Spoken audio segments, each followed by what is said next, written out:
How many of y'all have ever had to prepare to go somewhere? Right? I mean, like this past weekend, I know some people went on trips, and if you prepare to go somewhere, you prepare to do something, then there's a time that you're going to do whatever it is, right? And then there's this time before that.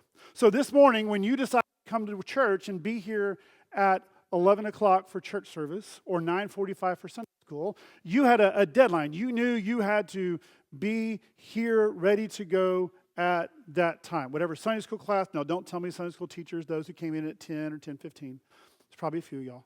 But whatever it was, you knew that you had a time you had to be there.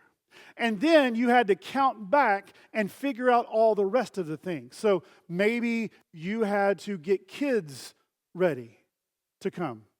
And you had to allot a certain amount of time to have the kids ready to be here. Or maybe you had to account for breakfast or your shower or makeup or whatever that is. You had to account for all of these things, and then that calculation led you to the magic alarm clock time, right? The alarm clock time is the time that you set, that you say, in order for me to make it here on time, I have to wake up at this time. And if you're like me, you have to set the snooze 1 and the snooze 2 and the snooze 3 for some of y'all.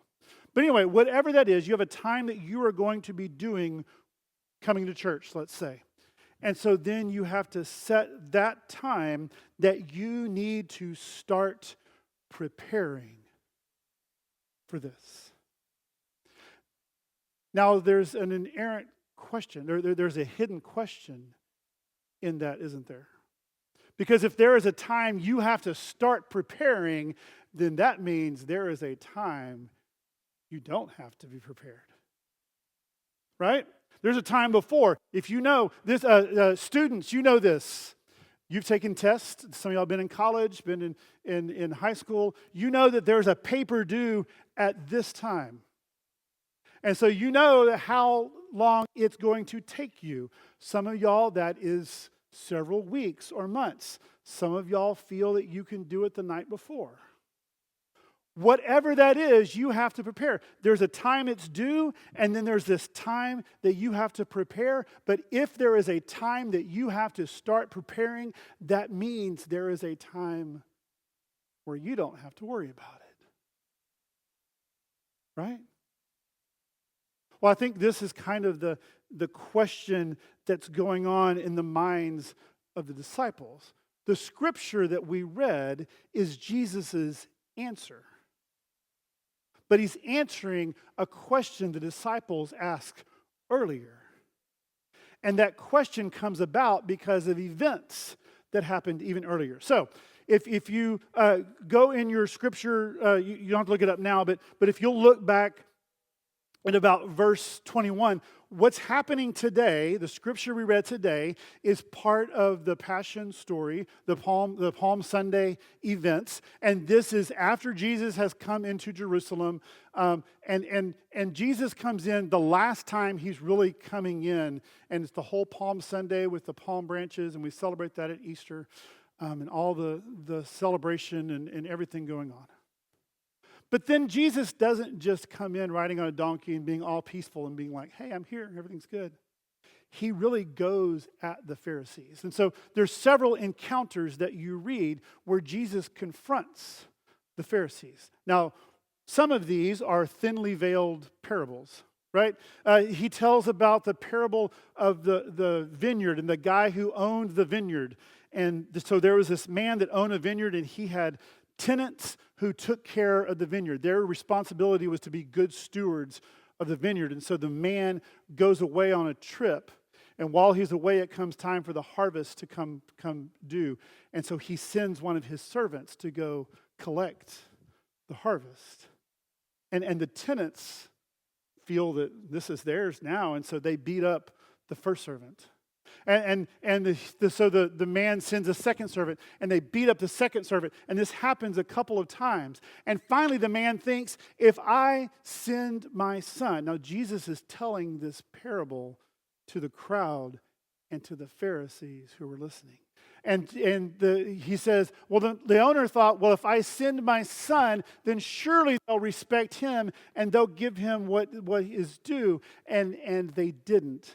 And Jesus said, and they took the son and they beat him and they killed him.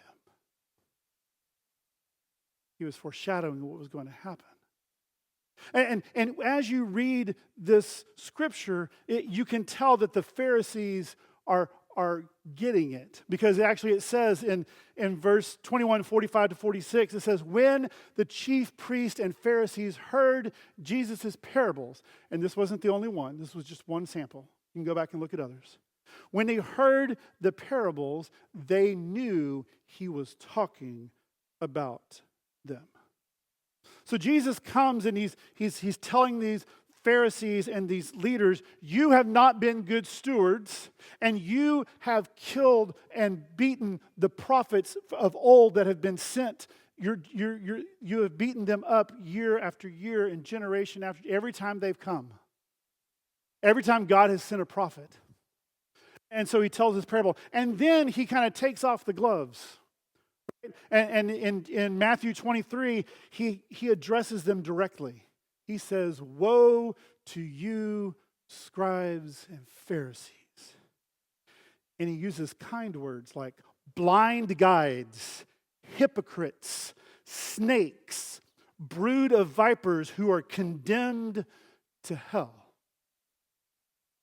He didn't hold back. And so he tells them all this, and then they are leaving the temple. Him and the disciples are leaving, and the disciples look up, and they see the beautiful temple. And Jesus says this, he says, truly I tell you, not one stone here will be left on another. Everyone will be thrown down. And the disciples come to Jesus and they say, tell us, when will this happen? When is this going to take place? What are the signs? So Jesus does give them some signs. He says there will be wars, there will be famine, there will be false prophets, and don't follow them. But he says, as to when, that is our scripture today. They want signs and timelines, and Jesus doesn't give them that. He kind of turns the questions and he says, you're asking the wrong question if you ask when. Why? Because if you know when, then perhaps there's a time you feel you don't need to prepare. If you know when, then you can sit around and do nothing until you see it's happening, and then you can prepare. He goes, it's not about when, it's about being prepared. And he tells them three different things that help for them to understand. He says, be aware. He says, keep watch. And he says, be ready. In our scripture today, you can see these three lines. One's at the top. You do not know the hour. Be aware. You don't know. You need to be aware there will be an hour. And then he says, keep watch and be ready. So this starts in verse 36. But about the hour, day or hour, no one knows, not even the angels in heaven, nor the Son, but only the Father. He says, the Son doesn't even know. The angels don't know. Don't worry about trying to understand things that you're never going to understand. That's not your responsibility. So your responsibility is to be aware. As in the days of Noah, so it will be at the coming of the Son of Man. For in the days before the flood, people were eating and drinking and marrying and giving up in marriage, up to the day that Noah entered the ark. And they knew nothing about what would happen until the flood came and took them all away. This is how it will be at the coming of the Son of Man. And he actually continues, and he says the phrase that there will be two men will be in the field, and one will be taken and the other left. Two women will be grinding at a hand mill, and one will be taken and the other left. Now, this is not a sermon, or he's not preaching a sermon necessarily there about Noah and the evilness, and you can read that story and why the flood happened and all those things. What he is saying is that it will be like the days of Noah, when they were going about their normal everyday business. They were eating, they were drinking, they were hanging out, they were having family gatherings, they were going to work, they were doing all the normal stuff, and they were paying more attention to what was going on than to see the signs that were happening. Like the crazy guy down the street building an ark. They were more concerned with every day than they were about what God was doing. And just like the people in the field, the woman at the mill or the person in the field, that one was gone. This is not a commentary on whether it was better to be the one left or the one taken. He's saying it can happen at any time. The first thing that Jesus is asking here, I think, is that we are aware that it will happen. The season of Advent that we're in. The season of Advent, we light the Advent candles, and this is kind of a countdown, right? We'll light this one this week, and this one this week, and this one the next week, until on Christmas Eve, if you come, we'll light the Christ candle, and there'll be a reading. Advent prepares us reminds us of the first coming of Jesus, but it also is a reminder that Jesus will come again. The question is, are you aware? Just aware. Because sometimes that can be something that seems so far in the future. It hasn't happened yet. It's going to happen so far in the future, we don't need to worry about it. It's not what Jesus is saying. He says, what would happen, what would be different if it happened on Monday? Or January 12th? Or May 10th? What would happen if it happened? Am I spiritually awake in my everyday routines? Am I so focused on the things of this world and what I have to do that it's not even in my awareness that it's a possibility? Do I live as though Jesus could return at any moment? Well, the second thing that he talks about, he says, keep watch. So Matthew 24, 42 through 43, therefore keep watch, because you do not know on what day your Lord will come. But understand this, if the owner of the house had known at what time of the night the thief was coming, he would have kept watch and would not have let his house be broken into. So if the owner of the house knew that at 12:45 in the morning that the thief was coming, then what? He could prepare, like Home Alone, right? You know when they're coming back. You can make all the preparations you need and then maybe not have to worry about it because, it's 10:30 and I just got pizza and, the thief's not coming for another hour or two. I don't have to worry about it. But that's not what Jesus says happened. He says, if that would happen, that's great. If you know the time, if you knew the day, then that's great. You can prepare that way. But he already said, be aware you don't. And he says, keep watch. Keep watch means stay awake. Be vigilant. Be spiritually alert. It's paying attention, being spiritually responsive. It's keeping your ears and your eyes open to what's going on in the world. It's almost like last week we had bad weather, right? And they issued a tornado watch. Doesn't mean necessarily there's a tornado, but it says you need to be watching for the signs because it could happen. He says, keep watch. Pay attention. This is the same scripture word that's used in 1 Peter 5:8. Be alert and of sober mind. Your enemy, the devil, prowls around like a roaring lion looking for someone to devour.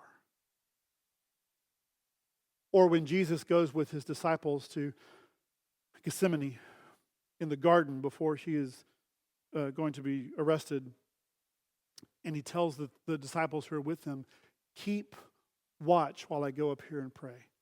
Pay attention. Stay awake.